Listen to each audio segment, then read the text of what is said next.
I recently made a video talking about how the Generation 3 Pokemon games have some unique NPCs to them. One of the NPCs I covered was a tutor in Pokemon XD that could teach a staggering 100 moves, but would only teach them to Mew. Furthermore, you couldn't choose which moves were taught to Mew. You had to go through a series of 5 questions, after which you would be presented with 4 moves to teach your Mew, completely overriding whatever moves it had. On top of this, 6 of the 100 moves that could be taught were moves that, at the time, Mew couldn't access in any other way. This added some appeal to the tutor. You can't just teach any old Mew Feint Attack, you have to teach it to Mew via this dude. The tutor costs 5,000 Pokecoupons, but you don't get charged until you actually teach Mew some moves. You can answer his questions as many times as you like without getting charged. During that video, I mentioned that nobody knew the finer details of this tutor. All we knew was what I just said, basically, which is understandable. You need all of this stuff just to access this tutor. This dude doesn't even show up in the Mount Battle lobby if you don't have a Mew in your party. But I'm glad to say, thanks to some research by me and Pokemon modder Stars, we now know how the Mew tutor works, and I'll be sharing all the details in this video. This might get a little complicated, so if at any point you just want a TLDR or a short summary, skip to the timestamp on screen. There's also a Google Doc containing all of the info in this video in the description and the pinned comment. So first, let's go over the 100 moves Mew can be taught. These moves include the 6 exclusive moves: Feint Attack, Fake Out, Hypnosis, Nightshade, Roleplay, and Zap Cannon. If we count the Virtual Console release of the Gen 2 games, plus Haley's Mew from My Pokemon Ranch, all of these moves except Feint Attack and Fake Out have become teachable to Mew since XD.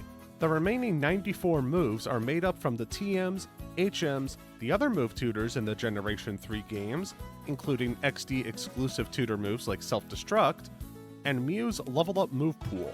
Yeah, this dude can offer to teach your Mew Pound. Wow. We can't just get any old combination of these moves though. For starters, only one of the 6 exclusive moves can be taught to Mew. It's impossible to have a Mew with Feint Attack and Fake Out, for example. In addition, it felt like certain combinations of moves were much more likely to be offered. I discovered as much while doing some testing myself and looking around online to see if anyone else had done research on the subject. But after reaching out to the GameCube and Wii Pokemon ROM hacking Discord server, Stars was able to provide me with a lot of info to vastly speed up the process. I don't think it's an exaggeration to say this video wouldn't be out without their help, so a huge thank you to them for their time and research. I mentioned certain combinations of moves seemed more likely to be taught to Mew, compared to a random selection of 4 moves. This is one of the things Stars was able to confirm. The Mew tutor has 36 templates that he can choose from, which are grouped into a number of categories and subcategories. The 6 categories being Combo, Risky, Reliable, Offensive, Defensive, and Random. The only template that's in the Random category selects any 4 moves that the tutor can teach Mew, except the exclusive moves like Fake Out and Hypnosis. There are a couple of other templates like this. One selects any 4 offensive moves, and one selects any 4 punch moves. We'll get into what these terms mean later. The remaining 33 templates, however, feature at least one move that will always be chosen if that template is picked. Some templates even contain the same move in slot 1, but then a slightly different move in slot 2. Feint Attack appears in 3 of the templates, and is always paired with another move that has 60 power and ignores evasion, while Zap Cannon appears in 5 templates and gets paired with another high power, low accuracy move. But which template you get isn't just chosen by luck. I mean, it arguably is, but your answers do determine which template you get. The catch is, you're only ever given 2 answers to choose between, and questions 1 through 3 have either 3 or 4 possible answers. Questions 4 and 5 only have 2 possible answers, but there are multiple possible questions you can get asked, each with their own set of 2 answers. This can make it feel like you're just getting a random selection of 4 moves, But unless you get one of the 3 templates that are random, or mostly random, you aren't. So your answers do determine which template you get. But how do they determine that? At the start of the quiz, 4 parameters are set to 0, 3 of them being referred to by stars as attack, strategy, and risk. The 4th parameter stars refer to as seed, whose function we'll discuss later. As you answer the first 4 questions the tutor asks you, which answer you pick will change the values of attack, strategy, and/or risk. Between it being random what answers you'll be able to select, and some of the answers affecting attack, strategy, or risk by a random amount, it can be tricky to get a specific result. If you're wondering about question 5, it's a bit more complicated. While it can affect attack, strategy, and risk, it appears to never do so in a way that'll influence your result. Because of this, all versions of question 5 could be viewed as a bit of filler. As for how attack, strategy, and risk affect which moves you'll get, it's all based on the values of these parameters once you're done answering the questions. Depending on the result, the game will pick a category, then pick a subcategory if applicable, and then a template. For example, if strategy and risk have the same amount of points, and they're both higher than attack, you'll get a template from the defensive category. But if we look at the defensive category, we see there's a 70% chance you get a template from the first subcategory, and a 30% chance you get the one template in the second subcategory, the template that gives Fake Out to Mew. Each given template has an even chance of being picked once the category and subcategory, if applicable, are picked. For example, if the reliable category is picked, there's a 25% chance for any given template being the one that's selected. If the second subcategory of the risky category is picked, you have a 50% chance of getting either of the templates it houses. At this point, you may be wondering how the move slots that aren't a fixed attack get filled in. Well, there are 2 things that influence this. First, that 4th parameter I mentioned earlier, seed, it's apparently used a bit like an RNG seed to help determine those non-fixed moves. However, it's not exactly something you can manipulate, so we don't need to pay too much attention to it. The bigger influencer would be these labels next to the fixed attacks, like consistent or offensive. What do they mean in this context?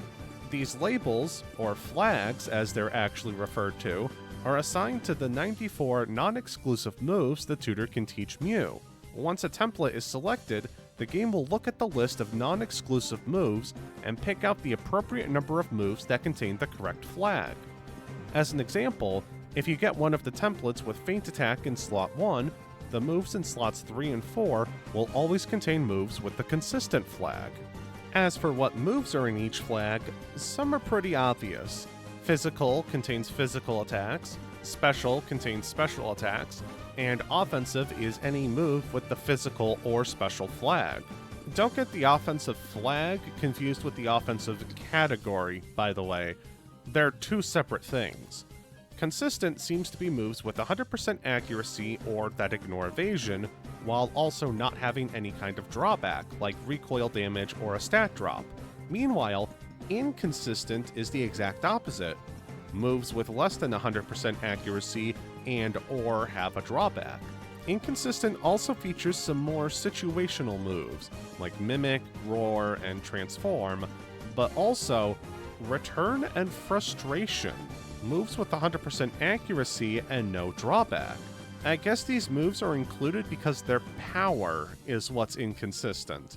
Another thing worth noting is that inconsistent technically isn't a flag, it's just the absence of the consistent flag.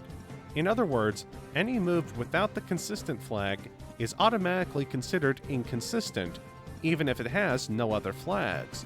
This doesn't really matter in the grand scheme of things, it's more of a technicality than anything. Finally, the punch flag is just moves with punch in their name. Fire Punch, Dynamic Punch, Mega Punch, you get the idea. You can find a full list of what moves have what flags in the Google Doc linked in the description and pinned comment. If a move has no flag, the only templates it'll appear in are ones that call for inconsistent moves, as mentioned earlier, or templates that call for any move. To summarize, your answers to the tutor's questions add or subtract points into 3 values.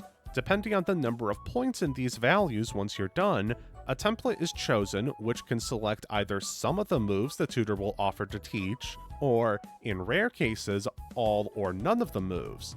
After that, the remaining moves, if any, are picked from the list of moves Mew can learn in the Generation 3 games, from TMs, HMs, other move tutors, and Mew's level up moveset, based on certain properties.